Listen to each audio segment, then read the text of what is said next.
Hello po. Actually, ako yung tawag doon. Akala ko yung walang magiging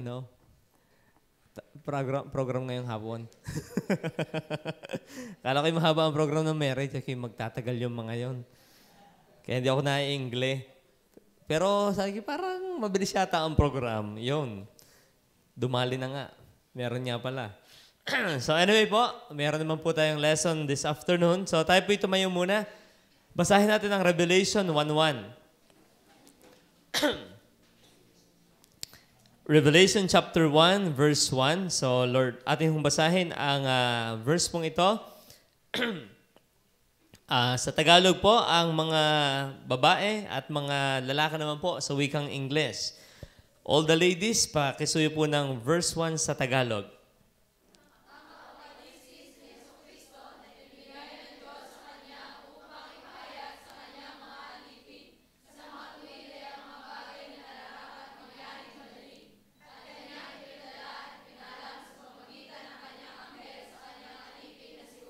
All the men, verse 1.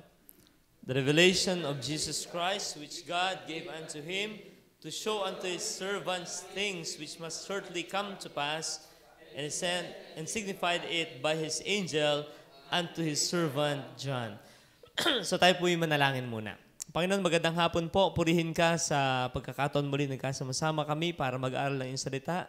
I-bless niyo po ang buhay ng bawat isa sa amin. Ikaw po ang magpuno sa lahat ng aking kakulangan, Panginoon, at ang sandaling dadaan ay maging kapakinabangan sa aming buhay habang inaantay namin ang pagbabalik ng iyong anak.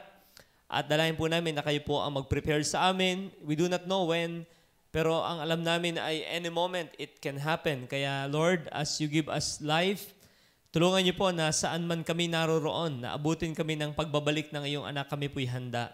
Be it kami man po ay nasa full-time work, o kami ay nagwo-work sa mga secular job namin, kung kami pong lahat ay sama-sama na nag-aantay sa kanyang pagbabalik, kami pong lahat ay biyaya po na masumpuan mo pong nagtatapat, Panginoon. Muli po, patawad sa lahat ng pagkukulang at pagmamalabis. Gabayin niyo kami, banal na Espiritu. Sa ngalan po ng Panginoon Jesus. Amen. Okay, please be seated. Ang ating pong aralin ay Things to Come at ang libro pong aking gagamitin na gabay ay ito. Ito po ay kay Tim LaHaye na libro. Actually po sa jail, ito yung ginagamit na namin ni Brother Romel sa kulungan. Kami po ay nag-aaral ng eschatology din doon.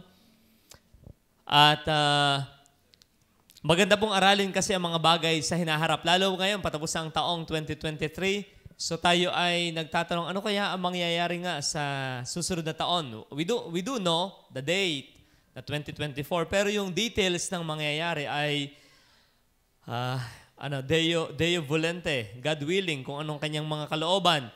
Pero ngayon po nga hapon, ating mag-usapan po muna ay introduction lang muna ng prophecy. So, kasi ang ating pong pag-aaralan ay tungkol po sa prophecy o propesya.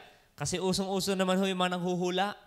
Ang lucky color ay emerald. Ang lucky animal ay dragon. At maraming Kristiyano ibibili rin ng mga gayang-gayaan. Okay? So, ang naging lucky ay ang mga Chinese. Okay? Anyway, so we'll talk about things to come. Sabi po ng Revelation 1:1, the revelation of Jesus Christ which God gave unto him to show unto his servants things which must shortly come to pass. Sabi rito, ang mga bagay na nararapat mangyaring madali. So itong aklat ng Revelation, ito po ay napakagandang basahing aklat. Sapagkat dito natin mababasa yung nangyayari ngayon at yung mangyayari after ng rapture, at saka hanggang sa eternity.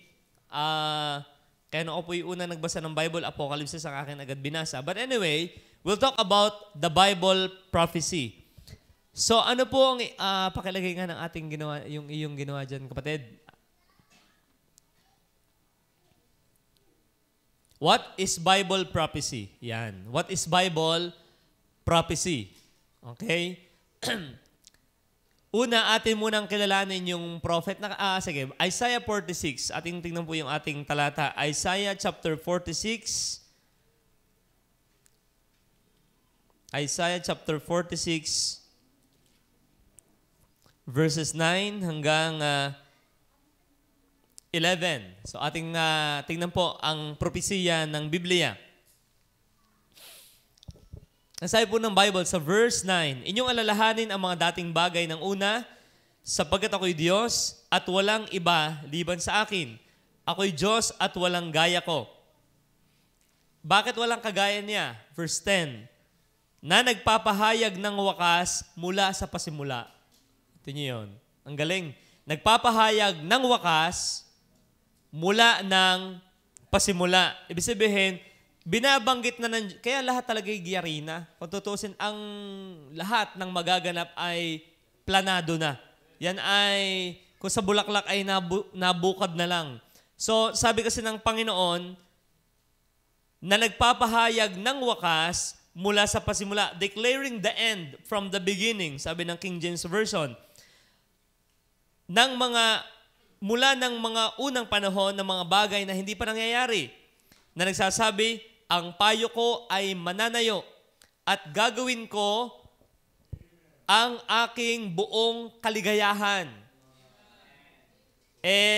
Brother, ba't planado ng Diyos ang lahat? Anong pinaka-focal point ng lahat ng kanyang pagpaplano? Ano yung kanyang reference? Bakit siya nagpaplano? Ang sagot ng Diyos sa kanyang salita ay, sabi niya, my counsel shall stand, and I will do all what? My pleasure. So, kaligayahan ng Panginoon. Magdagtatanong, bakit pa ginawa ng Diyos si Satanas at marunong ka pa, lahat ng kanyang ginagawa ay ayon sa kanyang kaligayahan. Na tumatawag ng ibong mandaragit. Hindi ho yan ito talata ng mga incomplete. Na tumatawag ng ibong mandadagit. Mula sa silanganan. Okay, akala nila porket silanganan ay bayang magiliw, perlas ng silanganan. Okay. Nang taong gumagawa ng aking payo mula sa malayong lupain, so probably si Cyrus, oo, aking sinalita, akin namang, sabi ng Panginoon, akin namang sinalita, akin namang papapang yarihin. Aking pinanukala, akin namang gagawin. So talagang walang aksidenteng nangyayari sa mundo. Bagaman bilang tao, tayo ay may mga malalaking question mark, bakit? Pero hindi naman ang Diyos obligadong ipaliwanag sa atin lahat sa panahong ito. Okay, maging sa eternity, baka makakalimutan na natin ang ating mga tanong Dahil kayo mamamangha na sa mukha ng ating tagapagligtas. Ganito palang Trinity. Okay, so everything will vanish away. So yung mga trivial question natin ay mawawala. O kung malaliman na tanong, masasagot na sa walang hanggan. Aking sinalita, akin namang papapangyarihin, aking pinanukala, akin namang gagawin. Inyong dinggin ako, ninyong mga mapagmatigas na loob, na malayo sa katwiran. 13. Aking inilalapit ang aking katwiran, hindi maglalaon. At ang aking pagliligtas ay hindi magluluwat. At ang aking ilalagay ang kaligtasan sa Sion na ukol sa Israel na aking kaluwalhatian. So maliwanag po yung prophecy. Sabi rito ni Tim LaHaye, it is history written in advance. Nandiyan ba yan? Yung history written in advance. Yan ang meaning ng prophecy. Sa madaling salita, sa salitang madali nating maunawaan, prophecy is history written in advance. So pag sabing propesiya, kasaysayang isinulat na in advance. Kung baga sa sweldo, pwede kang makapag-advance. So, hindi pa nangyayari, nakasulat na. Okay? At yan ang kagandahan ng Biblia. Okay, yan po yung kagandahan ng Biblia. At ang sabi nga po dito, na isulat ba yun yung prophet diyan? Yung meaning ng prophet? Hindi. So, define ko lang po yung propeta. Kasi may mga nagpapakalalang propeta nga sa kasalukuyan. Mga propeta nga sila. Okay. A prophet. Ano ba ang prophet? Pag sabing propeta is defined as one who speaks on behalf of another. Pag sabing propeta, isa na nagsasalita in the name of the other or in behalf of another. So pag sabing, ako'y propeta ng Diyos, halimbawa, nung una, sinasabi ko lang yung pinasasabi ng iba niya. So pag sabing, may propeta pa po ba sa panahong ito? Meaning to say, yung foreteller. Pag sabing, foreteller, F-O-R-E-T-L-E-R, foreteller, yung magaganap pa ay sinasabi pa ba? Wala nang ganon. Kasi ang Bible ay kompleto na po ang Biblia. Okay? Ang meron ngayon ay yung mga foreteller. Sinasabi lang, katulad ng mga preacher, pwedeng matawag na propeta kung ang sinasabi nila ay yung nasa sa Bible. Okay? So, pero wala nang sasabihin ni, may bagong revelation sa akin na yan, Panginoon. Habang ako ay nagninilay-nilay at natain ng TBA, ayun di, kay Kibuloy ganyan. Siya do'y nangangain ng saging at siya do'y kinausap ng Panginoon. Sabi ko, baka na-TB yun. At nung nadagis, ikaw ano nung nai-imagine. At siya do'y ni-anointed, katakawan ng saging. So, si Felix Manalo, nagkulong din sa kwarto. Kaya huwag kayo magkukulong sa kwarto, ha? At baka kung ano nyo maisip.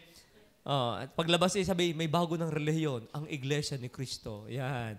So, wala na pong propeta na nagsasabi ng magaganap pa sapagkat ibig sabihin yung idudugsong pa, wala na po. Ang sabi rito, the prophecy is the message that he conveys. When we talk about Bible prophecy, God's infallible message to man is spoken or written by prophets, especially chosen by God.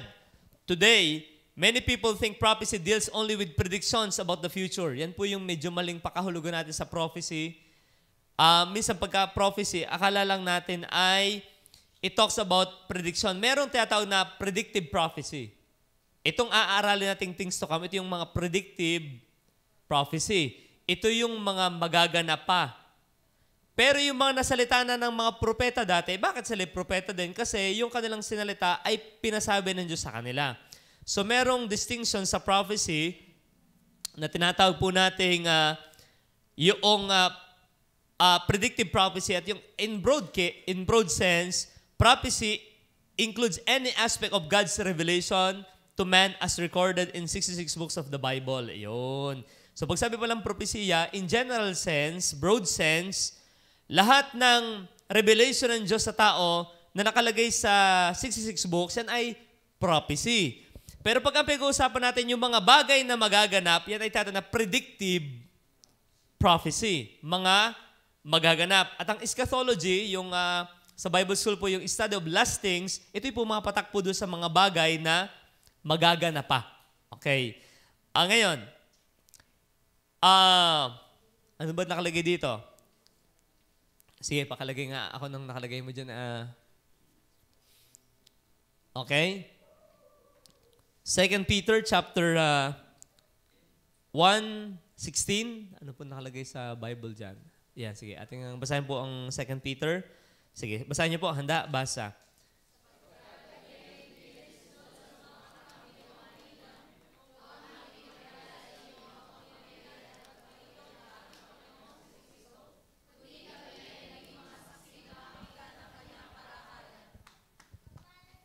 So bakit importante po ang knowledge sa prophecy, sa predictive prophecy? Kasi false religions and superstitions are built upon clever tales.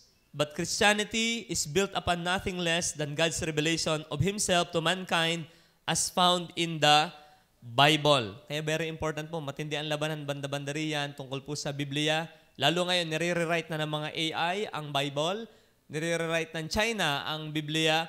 So banda-banda riyan ay lalong lalala ang labanan about sa absolute truth versus relative truth. So, bagaman yan ating ina-expect na, we know na ang mga false religion ay nakabase sa mga clever tales. Pinapanood ko ng isang araw na pinakita sa akin ng isang Bible study, nakabase sa Book of Enoch. May mga ganyang libro na lumulutang ngayon. Dati pa yan, nabubuhay lang. Yes, oo. At saka yung mga Gnostics Gospel, mabubuhay yan at nabubuhay ulit sila. But nevertheless, ang sabi ng 2 Peter 1:19, the prophetic word made more sure, to which you do well to pay attention as to a lamp shining in a dark place. So may nakalagay sa salita po ng ating Panginoon na mahalaga na tayo talaga may kamalayan din sa prophecy sapagkat yan ay parang liwanag na mag-iilaw sa atin sa dark place. At ang mundong ginagawa natin ay very dark. Kaya sabi ng 2 Peter 1:20 din, knowing this first of all, that no prophecy of Scripture is a matter of one's own interpretation, for no prophecy was ever made by an act of human will, but men, moved by the Holy Spirit, spoke from God. So, yun yung maliwanag. So, kaya tayo ay may Biblia po, yan ay ang Diyos ang nagsalita sa mga tao. Ngayon ay ating pag-aaralan yung ilang mga bagay po sa salita. Yung next, why Christians should study Bible prophecy. Ba't ba mahalaga natin itong aralin? Okay? Sa palagay niyo po, bakit ba mahalagang mag-aral nga ng prophecy? Mahalaga ba to? Mahalaga. Yun yung ibinabayad sa manghuhula. Nabayad sa magpipiyon. Nasaan kaya aking kalabaw? Okay? Na mga peke naman, bigyan natin sabihin peke, bigyan hindi na tumama sa wedding yung mga manghuhula. At saka sa mega loto, dapat sila lagi ang natama. Why Christians should study prophecy?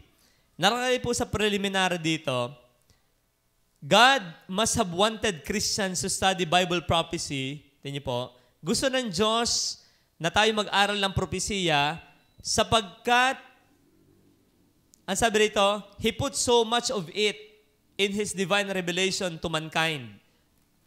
Gusto talaga na Diyos aralin natin ang propesiya. Bakit? Ang dami niyang nilagay na hula sa kasulatan. 28% of the Bible was prophetic in nature. Okay? Sabi ni Dr. John Walvoord, yan po isa sa magaling na, pagdating sa eschatology, isa yan sa authority, si Dr. John Walvoord. Siya po ay Dean of Prophecy sa Dallas Theological Seminary. Yan po ay Baptist School din sa USA, sa Texas. Si John Walvoord, ang sabi niya, 28% ng Bible ay prophetic in nature, and he teaches that half of the 1,000 prophecies documented in the last century had already been fulfilled. Sa kanyang pag-aaral, nasa 500 ng biblical prophecies in the past century ang natutupad na. This assures us that the rest of the Bible prophecy, which has so much to do with our own future, will also be fulfilled. Sino po ritong mahilig sa kayo po ba mahilig sa mga current events? Alam niyo na naghiwalay na ang Katniel? Okay.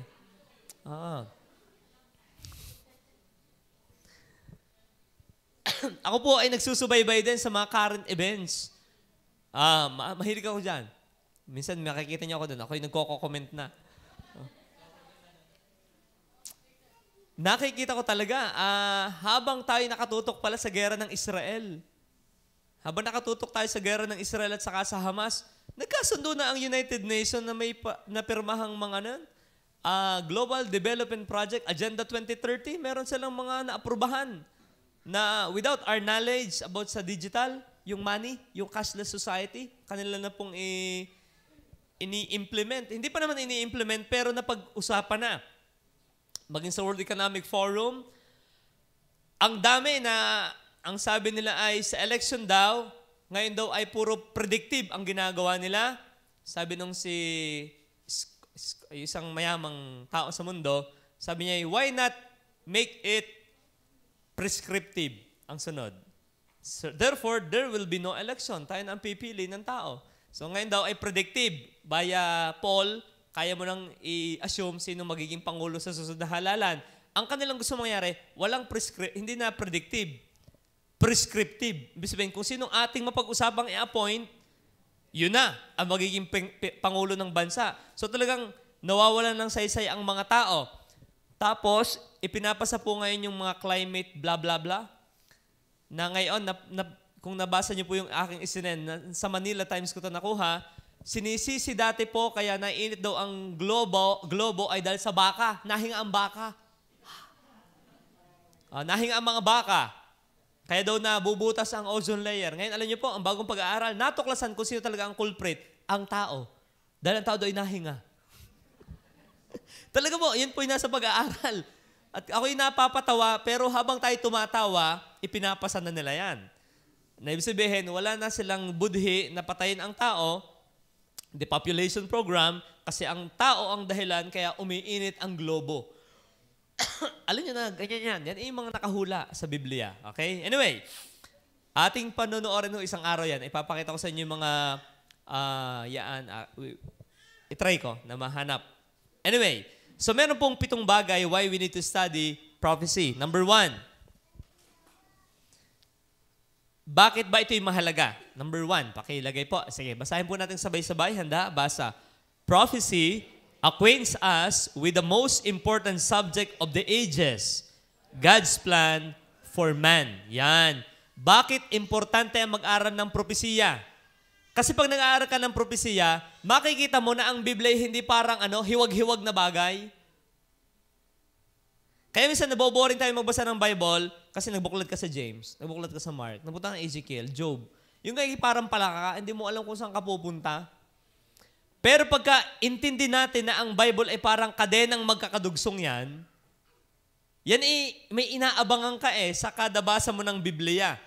At ang ating prophecy acquaints us with the most important subject of the ages. Ano ba yung mahalagang subject ng kasaysayan? Yung God's plan for man. Yung plano ng Diyos para sa ating mga tao. Kasi maraming tao basta nabubuhay, hindi alam kung bakit baga siya ay nabubuhay, going fast nowhere. Ang nakikipagkarera sa mundo, pasang kabaga. O kaya na basta abalang-abala sa napakaraming bagay na para saan. Pero pagka tayo nagbabasa ng prophecy, nakikita mo ganito pala yung mangyayari. Aring libro ay may magandang actually, nasa Brother Romel yung ating ito. Meron tayo nitong yung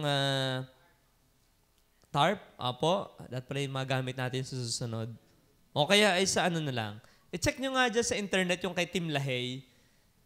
Tim LaHaye, Understanding God's Plan for the Ages. Tingin ko meron dyan sa internet. So, palakihin mo na lang para, meron po dito na ito po pwede nyo maging personal na kopya din. Para tayo, pag nagbabasa tayo ng Bible, hindi tayo nagbabasang parang puta-putake, yung hindi mo alam kung bakit mo binabasa yung binabasa mo. Bigari, binabasa ko nga. Nasa Bible reading guide di basahin. Pero hindi mo kita yung takbo ng istorya. Pero pagka tayo familiar sa prophecy, nakakatuwa kasi it made sense. Bakit naging anak ni Are? Yung anak, magkakaroon ng kasaysayan. Magkakaroon ka ng wisdom. Kaya pala. Yung pala kabit niya. Naku. Magiging marites ka, banal na marites. Ganun pala yun. Nagkakaroon ng connection ang kwento sa Biblia. Pag alam natin ang propesiya, yung prophecy. Kaya po ito yung napaka-halaga. Okay? So anyway, baka makikita pa, ipaki-flash na lang. Flash. Bakit po importante ito? Not knowing the prophetic plan makes all people, even Christians, vulnerable to false teachings about our present day and the future. Bakit po ito yung mahalaga mga kapatid, kung minamahal? Dapat tayo acquainted. Pag sabi acquainted, familiar tayo sa hula ng Bible para tayo maiiwas sa mga false teachers. Ang dami po ngayon, lalo sa internet. Tayo ay hindi natin maiiwasan na mag-internet. Tama po ba? May nagtuturo sa TikTok ng mga mali ang prophecy. Sa YouTube, sa Facebook, sa iba-ibang mga platform na yan, ang dami. Pag hindi mo alam ang hula, parang tama nga ito Ang 144,000 pala yung mga saksi. Iyan. Abay, noong 1914 pala nag-uumpisa na siya ng paghahari. Ayan. Kasi hindi mo alam yung hula ng nag-aarmagido na. Kaya nagigera dyan sa Israel. Yan. Pag hindi mo alam ang hula, tayo ay malilito. Kaya po, very important para tayo maiiwas din sa mga false teaching. Okay? Kaya po, yung sabi rin ay yung blueprint na yan, sana magkaroon tayo ng kopya lahat nung aking binabanggit po para habang tayo nagdi-discuss ay inyo rin masubaybayan sa susunod. Yan na siya. Okay, puntahan natin sa simula. So ito po yung Ito yung ginagamit namin actually sa kulungan. Kasi marami dyan, matatalino sa kulungan. Maliligalig.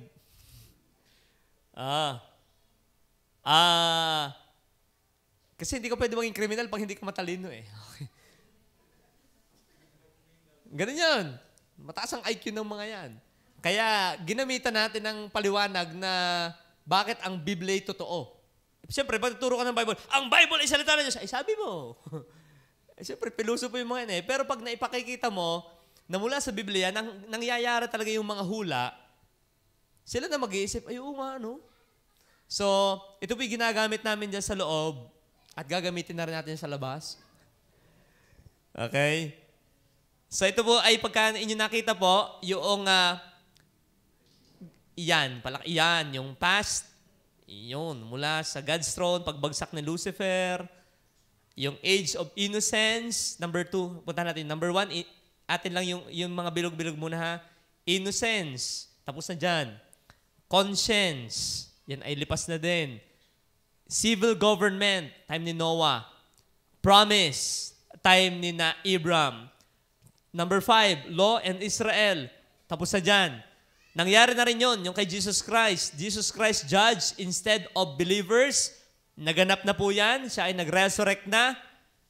Siya ay nasa sa paradise na today, sa Father's house. Nasaan tayo ngayon? Number 6. Sa hula ng Bible, number 6 na tayo. Grace or the church age today. Nandiyan na po tayo. At sa hula ng Bible, ang susunod niyan ay Millennial Kingdom. Pagka sa Millennial Kingdom, New Heaven and New Earth. Yan. Pero balik tayo doon sa number 6. Diyan pa tayo po. Ngayon, ang ating aaralin ay hindi na muna aring mga nangyari na. Ang ating tatakbuhin po ng pag-aaral ay yung papunta doon. Yung mga ilang detalye mula dyan sa tribulation. Ano ba yung sasabi ng Biblia tungkol sa tribulation period? Then, Millennial Kingdom. May iba pa yan eh. Yung nangyayari sa taas at saka sa baba. Napakaganda po. Kumbaga, malaking tulong sa atin. Hindi lang dapat Bible student ang nakakaunawa nito. Ako'y naniniwala na bawat Kristiyano dapat theologian. Lalo tayo mga tatay. Kasi tayo ay pastor sa ating bahay. Sa church, si pastor ang ating pastor. Pero pag nasa bahay na tayo, we need to teach our wife, our child about these things. Kasi pag hindi tayo nagturo, ay sino magtuturo sa mga yan? So we need to educate ourselves. Dapat tayo mga educated believer. Dapat tayo mga edukadong mananampalataya. Lalo sa mga bagay na magaganap sa hinaharap. Kasi ito yung nagpapatibay lalo ng ating belief that the Bible is true. So yan po yung, let us acquaint ourselves. Ito yung tatakbuhin natin. Ito yung ako'y bagong baptist. Ito rin yung naroon sa dingding ng simbahan natin sa Ilaya. Natuo ko laging minamasdan. Sabi ko, ano ko aray? Yung mga anghel-anghel doon. Kaya ako hindi pa po Bible student, ay akin ang medyo familiar ang prophecy ng Biblia. Kasi naroon sa dingding ni Pastor doon, sa luma nating simbahan po, sa Ilaya, yung sa likod, hindi ho mga tanduay ang nakadisplay doon. Ay, yung mga bahay, nakatanduay mga babaeng gayang, kaya yun ang tuong ina-analyze. So, ito aking na, buti na lang hindi ganon. Delikado. Yun ho, kaya napakaganda. So, yan po number 1. Let's acquaint. Prophecy makes us acquainted sa mga most important subject of the ages. That's God's plan for man. Nakakatuwa ang ating Panginoon. Talagang mahal na tayo na ang Diyos ay planado na ang lahat para sa atin. Kaya yung Romans 8:28, we can cling to that na all things are working together for good. And His glory is our good. Yun yung ating ikabubuti. So yan po yan. Yari na ang kasaysayan. Kaya nga, ang tawag sa kanya ay the Alpha and the Omega. Isa sa title ni Christ yan eh. Grupo yata na meron dyan eh. Alpha and Omega. Ano ba yung alam ko yung Omega kaya ba meron? Omega painkiller. Panghaplas yata yung sasabi ni pastor na yon. No. Yan ay first and last letter ng alphabet ng Greek. Kung sa atin ay A ang first at sa letter Z ang last sa English alphabet.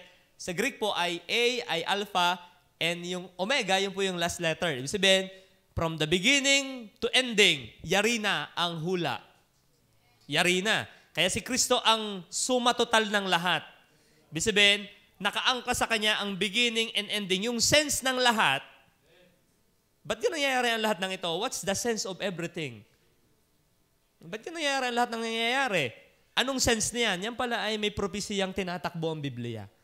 So pagkaalam natin yan, it made sense. Oh, okay. Hindi pala random na nangyayari lang ang lahat ng mga bagay. May tinatakbo ang Diyos na kanyang plano.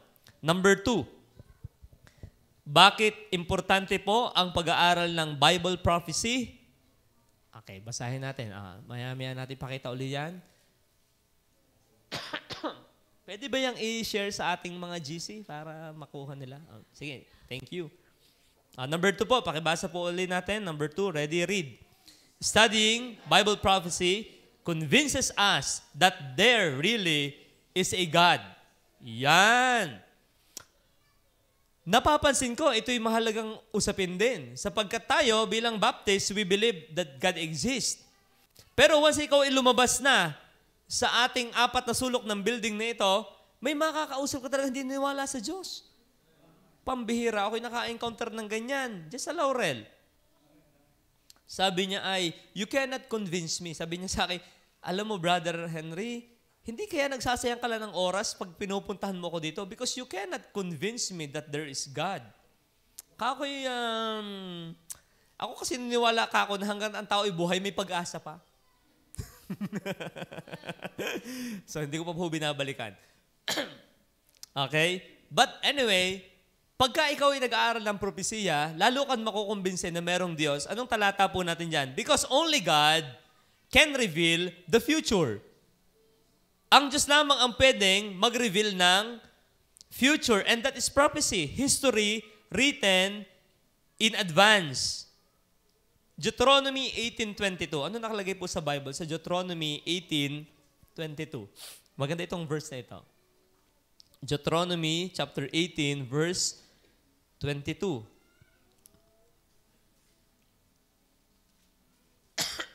Sige po, at inyo pong basahin. Handa? Basa.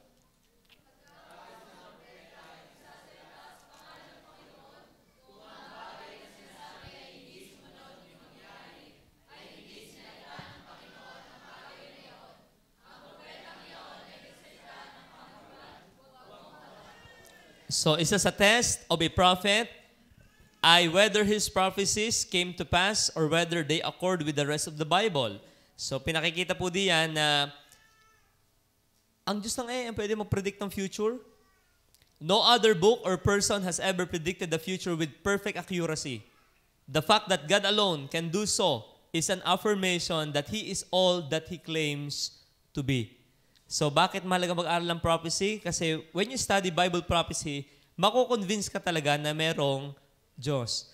Ibang bagay yung alam mo na may Diyos eh.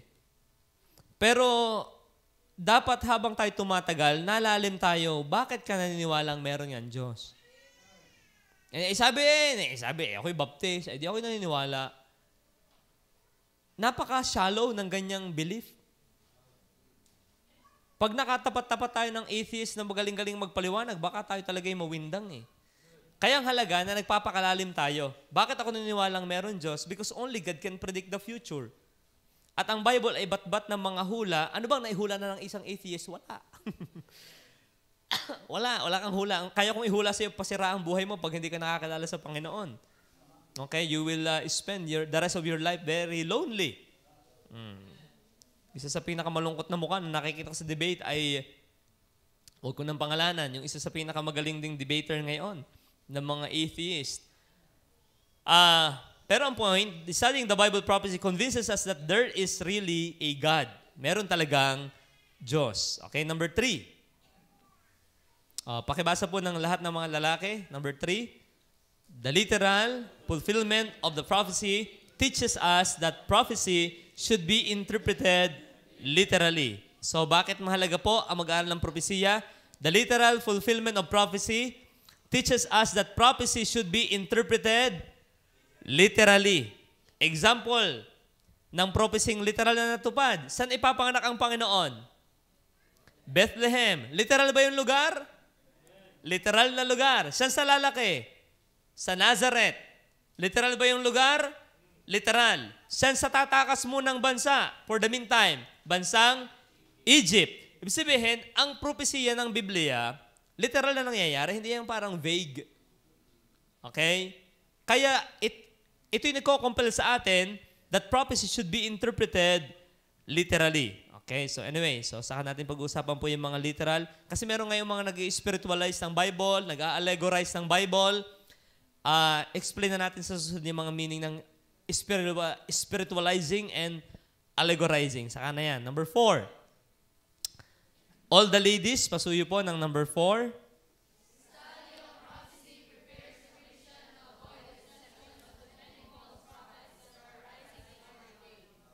Yun. Yan po yung mahalaga. The study of prophecy prepares the Christian to avoid the deceptions of the many false prophets that are arising in our day. Ano ba ang best defense?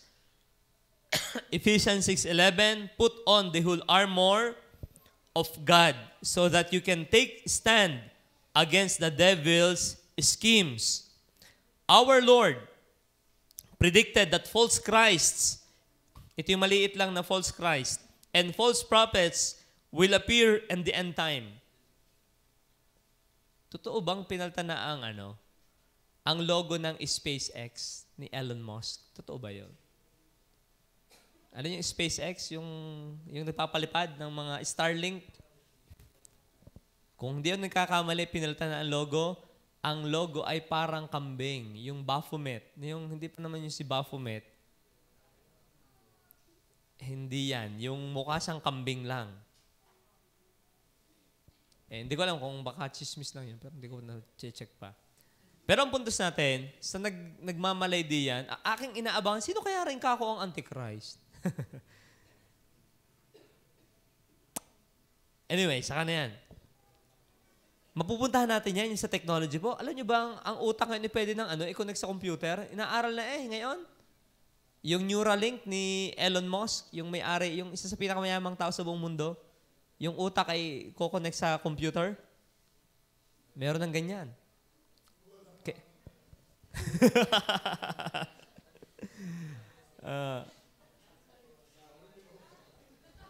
Baka mahirapan ng computer. Okay. So, anyway po. May mga lalabas pong ganyan na isang araw. The best way to avoid being deceived by the false teachers is to know the prophetic teaching of God's Word. Kaya pag may dumating na JW sa atin, ba't nasasabi natin kulto ang teaching ng mga JW? Hindi dahil kagalit natin ang mga saksi per se, yung mga tao. Kundi yung teaching nilang dala, talagang kakontra ng Biblia. Isipin mong nag-umpisa daw ang paghahari ng Panginoon noong 1914. At mga saksi daw yung 144,000. Di pag hindi ka nagbabasa ng Revelation chapter 7, ikita mo na lang ng tango, Tapos nabasa mo rin yung ikalimang anghel, pinigil yung 4 na hangin. Sasabihin ng iglesia, kita mo na yan? Si Felix yan. Pinigil ang 4 na hangin.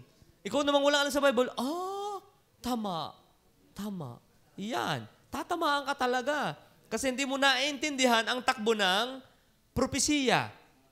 Kaya, very important na maintindihan natin to avoid being deceived by false prophets that are arising in our day. Number 5. Pakibasa po nating lahat. The study of prophecy promotes an evangelistic church. Yan. I remember 2002 ako nabaptize. Ang una kong nasugagaang conference ay End Times Update agad. Kay Pastor Edwin Laritan sa Lemery. Nabangga pa ang jeep. Noon, yung kay Tito Mias pa nagdadala yung pula, yung nakatingal ang jeep. Okay. Yung si Pula. Tama po ba yun? Parang July yata tayo nagpunta ng isang, alam nyo, nakakadagdag talaga ng evangelistic zeal ang alam mong ang panibabalik na. Alam nyo yung deadline? Yan, the best motivation is deadline. Tama? The best motivation is deadline. Pag alam mong deadline, talagang ang umagay araw at ang araw ay lahat ay gising. Naka-1 tonelada ng kape. Naka 5 litro ng kape. Bakit? The best motivation is deadline. Pag alam mong matagal pa, ay ano ba yan? Filipino time. Patay oras. Hindi lang Pilipino pala yan. Buong church ganyan. Kaya yung second coming ng Panginoon, when we know that, yung knowledge na anytime He may come, yan ay nagbibigay sa atin ng pagpopromote ng evangelistic zeal. Yan ay nakakatulong. John 14:3, ang sabi ni Jesus Christ, I will come again and receive you to myself. And pag inyong inaral ang church for the first three centuries, napaka-zealous ng unang iglesia. Bakit? Tandang-tandaan nila yung binanggit ng Panginoon na I will come again. Minsan akala natin hindi na yan mangyayari. Lalo sa panahon ito, sabi ng sa Peter, maraming scoffers, ay bakit hindi pa nabalik? Ay kung babalik, baka sira ng trutot. Bay, ang trompete yatay ng pakakakayatay nawarak na. Bay, hindi na nabalik. Wala man ang babago sa daigdig. Nakalimutan nila na ginunaw ang unang earth. Alam niyo, natutuklasan na ngayon ng mga scientists yan, merong ocean particle na natagpuan sa bundok ng India. Alam yung conclusion? Totoo talagang evolution. Hindi ba tanggap na merong worldwide flood? Ba't nagkaroon ng fossil ng mga isda sa bundok? Ay di nagkaroon ng time na umahon yan. Ang conclusion ng mga scientists, ng mga nagtatali-talinuhan, ay evolution. Natuklasan na ang mga dinosaur ay, yan pala yung dragon na binabanggit sa Bible at pinapatay ng mga hari dati nung unang panahon. Kaya may mga, dyan sa may Australia, meron dyang hayop na napakalaki at pinapatay. Yung makasamahan ng mga dinosaur pa eh. Okay? Pinapatay ng mga aborigines, yung mga original na nakatira sa Australia. Ibig sabihin, ang mga propesya ng Biblia, totoo talaga yan.